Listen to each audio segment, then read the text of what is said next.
Hello my dear students, welcome to my channel alpha knowledge box. इस video में आज हम एनसीईआरटी क्लास 6 सोशल साइंस के chapter 4 timeline and sources of history के NCERT question answer को करने वाले हैं और ये वीडियो क्वेश्चन आंसर की पार्ट 3 वीडियो है। अगर अभी तक आपने पार्ट 1 और पार्ट 2 वीडियो को नहीं देखा है तो इन दोनों वीडियोस की लिंक आपको इसी वीडियो के डिस्क्रिप्शन बॉक्स में मिल जाएगी या फिर चैनल के प्लेलिस्ट क्लास 6 सोशल साइंस से आप इन वीडियोस को देख सकते हैं। चलिए स्टार्ट करते हैं। Questions, activities and projects. Question number 1 है, as a project write the history of your family और village if you live in one using sources of history at your disposal. Ask your teachers to guide you. अपने teacher की guidance में आपके पास जो भी पिछले generation के documents available हैं उसका यूज़ करते हुए एक प्रोजेक्ट के रूप में अपनी फैमिली की हिस्ट्री लिखना है। अगर आप गांव में रहते हैं तो गांव की हिस्ट्री लिखनी है। अपनी फैमिली की हिस्ट्री में आप अपने ग्रेट पेरेंट्स के बारे में लिखेंगे, वो मैटरनल हो या पैटर्नल हो। इसी के साथ साथ ग्रेट ग्रैंड पेरेंट्स के बारे में भी लिखेंगे, वो मैटरनल हो या पैटर्नल। ये एक प्रोजेक्ट है, इसे आपको प्रोजेक्ट की तरह करना चाहिए। आंसर में आप लिखेंगे हिस्ट्री ऑफ माई फैमिली। सबसे पहले आप लिखेंगे पैटर्नल ग्रैंड पेरेंट्स, अर्थात आपके दादाजी, आपके पिताजी के पिताजी। सबसे पहले उनका नाम लिखिए, जिस तरह से मैंने लिखा है लखन शर्मा। यहाँ पर अपने दादाजी का नाम लिखिए। A farmer from village Gohad, ये एक फार्मर थे और इनके विलेज का नाम था गोहद। इसके बाद अपनी दादी जी के बारे में लिखिए। रमा देवी की जगह अपने दादी जी का नाम लिखिए और यहाँ पर ये ध्यान रखिए कि लखन शर्मा के बाद ब्रैकेट में दादाजी या ग्रैंड पा लिखे और रमा देवी के बाद ब्रैकेट में ग्रैंड माँ या दादी जी लिखे। ये एक होम बेकर थी फ्रॉम विलेज आंथरी और इनके विलेज का नाम था आंथरी। इसके बाद आप मैटरनल ग्रैंड पेरेंट्स के बारे में लिखे, अपने नाना जी और नानी जी के बारे में उनका नाम लिखे। जैसे यहाँ पर लिखा हुआ है Shyamlal, a teacher from village Ramnagar, और नानी जी गीता देवी, यहाँ पर अपनी नानी जी का नाम और ब्रैकेट में नानी जी। A homemaker from village Murat, नाना जी आपके टीचर थे और इनके गांव का नाम था रामनगर। नानी जी होम मेकर थी और इनके विलेज का नाम था मूरत। ये ध्यान रखिएगा कि ऑक्यूपेशन आप अपने नाना जी और दादाजी का लिखेगा। इसी तरह से आपकी दादी जी क्या करती थी उनका ऑक्यूपेशन लिखेगा और गांव में भी आप अपने नाना नानी और दादा दादी के गांव का नाम लिखें। इसी तरह से आप पैटर्नल ग्रेट ग्रैंड पेरेंट्स यानी अपने फादर के दादाजी के बारे में लिखेंगे, दादी जी के बारे में लिखेंगे। पैटर्नल ग्रैंड पेरेंट्स के बारे में आप सबसे पहले उनका नाम लिखें। जैसे यहाँ पर लिखा है Vijay Bahadur, a carpenter from village Talpur, वो जो भी करते थे उस ऑक्यूपेशन को और उनके विलेज का नाम लिखे। एंड कोमल देवी, अपने फादर की दादी का नाम, a homemaker from village Kadhi. इसके बाद अपने मदर के दादाजी और दादी जी के बारे में लिखिए। मैटरनल ग्रेट ग्रैंड पेरेंट्स, उनका नाम था मंगल पांडे, नाम आप कुछ भी लिखिए। अ मर्चेंट फ्रॉम विलेज मनगावा, वो एक मर्चेंट थे, व्यापारी थे और उनके गांव का नाम था मनगावा। एंड राधा देवी, मदर के दादी जी का नाम, a homemaker from village Sitapur. Last में आपको सोर्सेज बताने हैं। ये सारी इन्फॉर्मेशन आपने कहाँ से इकट्ठी की, कैसे गैदर्ड की। यहाँ पर आप लिख सकते हैं sources included old photos, letters, ID cards and oral histories shared by family members. ID cards की जगह आप डॉक्यूमेंट्स भी लिख सकते हैं। क्वेश्चन नंबर 2 है, can you compare historian to detective. क्या आप इतिहासकारों की तुलना जासूसों से कर सकते हैं। आप जो भी आंसर दें उसका रीज़न भी बताएं। आंसर आप लिखेंगे यस, हाँ, we can compare historian to detective for several reasons. हम हिस्टोरियन और डिटेक्टिव को कंपेयर कर सकते हैं जिसके बहुत सारे रीज़न हैं। पहला रीज़न आप लिख सकते हैं both historian and detectives investigate events. दोनों ही हिस्टोरियंस एंड डिटेक्टिव घटनाओं की, इवेंट्स की जांच करते हैं, इन्वेस्टिगेशन करते हैं। Historians research past events using various resources while detectives examines crime scenes and evidence। Historian available sources का यूज़ करते हुए पिछली घटनाओं का रिसर्च करते हैं, जबकि डिटेक्टिव जो भी क्राइम हुआ है उसके सीन और उसके जो भी सबूत मिले हैं उसको एग्जामिन करते हैं, परीक्षण करते हैं। सेकेंड पॉइंट आप लिख सकते हैं एविडेंस गैदरिंग, यानी सबूत इकट्ठा करना, वो हिस्टोरी के हों या फिर किसी क्राइम के हिस्टोरियन हिस्ट्री के एविडेंस इकट्ठा करेगा और डिटेक्टिव क्राइम के सबूत इकट्ठा करेगा। यहाँ पर आप लिखेंगे historian collect documents, artefacts and oral histories to understand the past और detective gather physical evidence, witness statements and forensic data. Historian जिस भी बीती हुई इवेंट्स के बारे में जानना चाहता है उससे रिलेटेड डॉक्यूमेंट्स इकट्ठा करेगा, आर्टिफैक्ट्स अगर हों तो इकट्ठा करेगा। आर्टिफैक्ट्स का मतलब है कलाकृतियाँ, और इसके अलावा अगर उस समय की कोई हिस्ट्री जानना चाहता है तो ओरल हिस्ट्रीज़ को कलेक्ट करेगा बीते हुए समय के इवेंट्स को जानने के लिए, जबकि डिटेक्टिव फिजिकल एविडेंस को इकट्ठा करेगा, घटना स्थल पर जो भी सबूत हो। कोई आई विटनेस है तो उसका स्टेटमेंट लेगा और फोरेंसिक जांच में जो भी डाटा सामने आया है उसे गैदर्ड करेगा। लास्ट में आप एनालिसिस लिखेंगे, both analyse the evidence to reconstruct events, पूरी घटनाओं को रिकॉन्स्ट्रक्ट करने के लिए, फिर से इवेंट्स को तैयार करने के लिए दोनों जो भी डाटा या एविडेंस उन्होंने इकट्ठे किए हैं उसकी एनालाइज करते हैं, एनालिसिस करते हैं। Historians piece together historical narratives while detectives built a timeline of the crime. इसके लिए हिस्टोरियंस हिस्टोरिकल नैरेटिव्स को, जो भी उन्हें डाटा मिला है उसे एक साथ जोड़ने का काम करते हैं और डिटेक्टिव क्राइम के लिए एक टाइम लाइन तैयार करते हैं, क्राइम के समय कौन सी घटना कब घटी थी। और लास्ट में आप इसका कंक्लूजन लिखेंगे, historians and detectives aim to reach an objective conclusion based on the evidence available.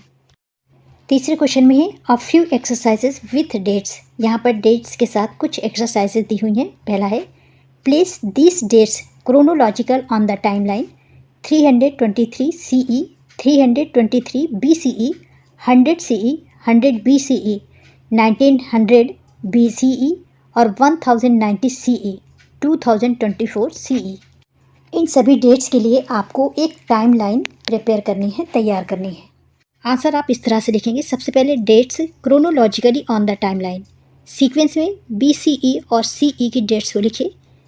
100 BCE, 323 BCE, 1900 BCE और CE में 100 CE, 323 CE, 1090 CE और 2024 CE। इसके बाद इन डेट्स के लिए इस तरह से टाइमलाइन बनाइए।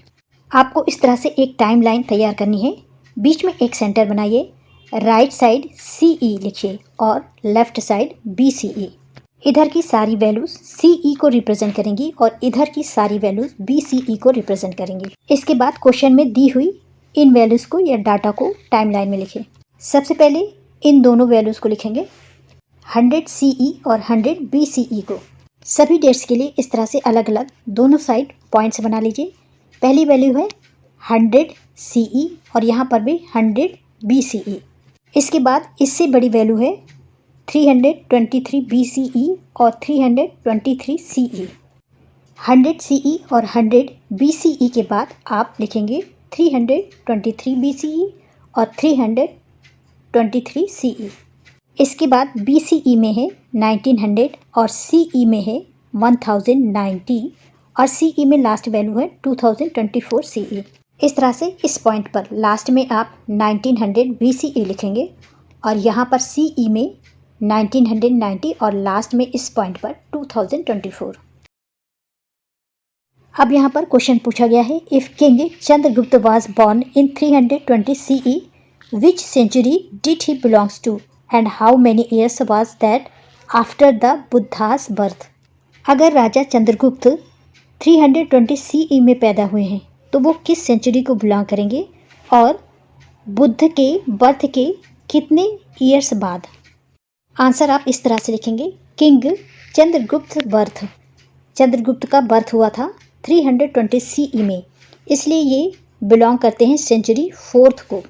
क्यों? क्योंकि फर्स्ट सेंचुरी होगी फ्रॉम 1 से 100 CE और सेकेंड होगी 101 से 200 CE, इसी तरह से बाकी की।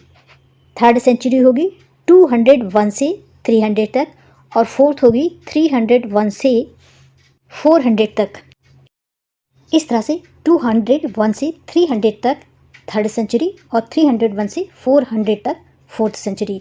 और चंद्रगुप्त का डेट ऑफ बर्थ है 320, इसलिए ये 4th सेंचुरी को बिलोंग करते हैं।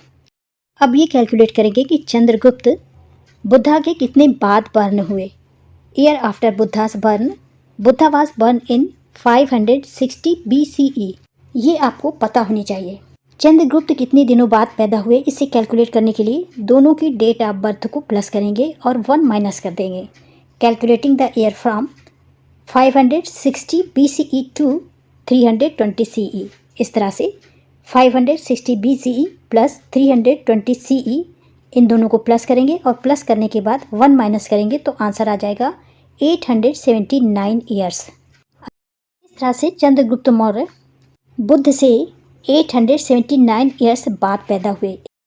अगला क्वेश्चन पूछा गया है, Rani of Jhansi was born in 1828, which century did she belongs to, how many years was that before Indians independence. Jhansi की रानी की डेट ऑफ बर्थ है 1828, ये किस सेंचुरी को बिलोंग करती हैं और ये इंडिपेंडेंस के कितने ईयर्स पहले पैदा हुई। आंसर आप इस तरह से लिखेंगे, रानी ऑफ झांसी's बर्थ, इनकी डेट ऑफ बर्थ है 1828 CE, इसलिए ये 19th सेंचुरी को बिलोंग करेंगी। क्योंकि 1801 से 1900 तक का जो गैप है इसे बोलेंगे 19th सेंचुरी, और इनकी डेट ऑफ बर्थ है 1828। अब इसके बाद ईयर्स बिफोर इंडियंस इंडिपेंडेंस निकालना है। India gained independence in 1947 CE, India स्वतंत्र हुआ था 1947 में। कैलकुलेट द डिफरेंस, दोनों में डिफरेंस हो जाएगा 1947 माइनस 1828, इन दोनों को जब माइनस करेंगे तो आंसर आ जाएगा 119 ईयर्स, अर्थात देश के आज़ाद होने के 190 ईयर्स पहले झांसी की रानी का बर्थ हुआ था। क्वेश्चन नंबर 3 का लास्ट है, turn 12,000 years ago into a date, current date से 12,000 ईयर्स एगो यानी पहले कौन सा ईयर था ये बताना है। आंसर हो जाएगा turning 12,000 years ago into a date, current date है 2024 CE, इसके 12,000 पहले कौन सा ईयर था ये बताना है। करंट ईयर 2024 CE में है, जब इससे इसको माइनस करेंगे तो वैल्यू BC में आएगी, अर्थात माइनस में आएगी। Date subtracting 12,000 years from the current year, 2024 minus 12,000, यहाँ पर आ जाएगा answer minus 9,976 BCE। Question number 4 है, plan a visit to a nearby museum, the visit should be prepared with some previous research on the kind of exhibit the museum holds, keep notes during the visit, write a brief report afterwards, highlighting what was unexpected, interesting, fun about the visit and the exhibit. इस question में ये बोला गया है कि आप अपने पास के किसी म्यूजियम में विजिट करें, उसका प्लान बनाएं। म्यूज़ियम में किस तरह की प्रदर्शनी है उसके बारे में पहले से ही नोट्स बना लें। म्यूज़ियम में आपने क्या क्या देखा या देख रहे हैं उसके बारे में नोट्स बनाएं। उसके बाद एक ब्रीफ रिपोर्ट तैयार करें। आपको वहाँ पर क्या अनएक्सपेक्टेड लगा, क्या इंटरेस्टिंग लगा और कितना मज़ा आया, इस पर भी प्रकाश डालें। इसे आपको स्वयं करना है। चैप्टर का लास्ट क्वेश्चन है question number 5, invite to your school an archaeologist or a historian and ask them to speak on the history of your regions and why it's important to know it। आप अपने school में किसी archaeologist या historian को invite करें और उनसे अपने इतिहास के क्षेत्र के बारे में बोलने को कहें और ये भी बताएं कि ये जानना आवश्यक क्यों है। ये एक स्कूल एक्टिविटी है, इसे आपको स्वयं करना चाहिए, जिसमें आपको आर्कियोलॉजिस्ट या फिर हिस्टोरियन को एक लेटर लिखना पड़ेगा। वो आपके स्कूल में आके आपके क्षेत्र के हिस्ट्री के बारे में बताएंगे और ये बताएंगे कि हिस्ट्री को जानना आवश्यक क्यों है। They can explain the significance of local historical events and why it's important for students to understand their regions past. This can help foster a deeper connection to the community and an appreciation for historical knowledge. Archaeologist और historian आपके स्थानीय ऐतिहासिक घटनाओं को समझा सकते हैं और ये भी बता सकते हैं कि स्टूडेंट्स के लिए उनके रीजन की हिस्ट्री को जानना क्यों आवश्यक है, क्यों इम्पोर्टेंट है, जिससे कम्युनिटी के साथ गहरे जुड़ाव को सहारा मिलेगा, जिससे हिस्टोरिकल नॉलेज के प्रति प्रशंसा भी मिलेगी।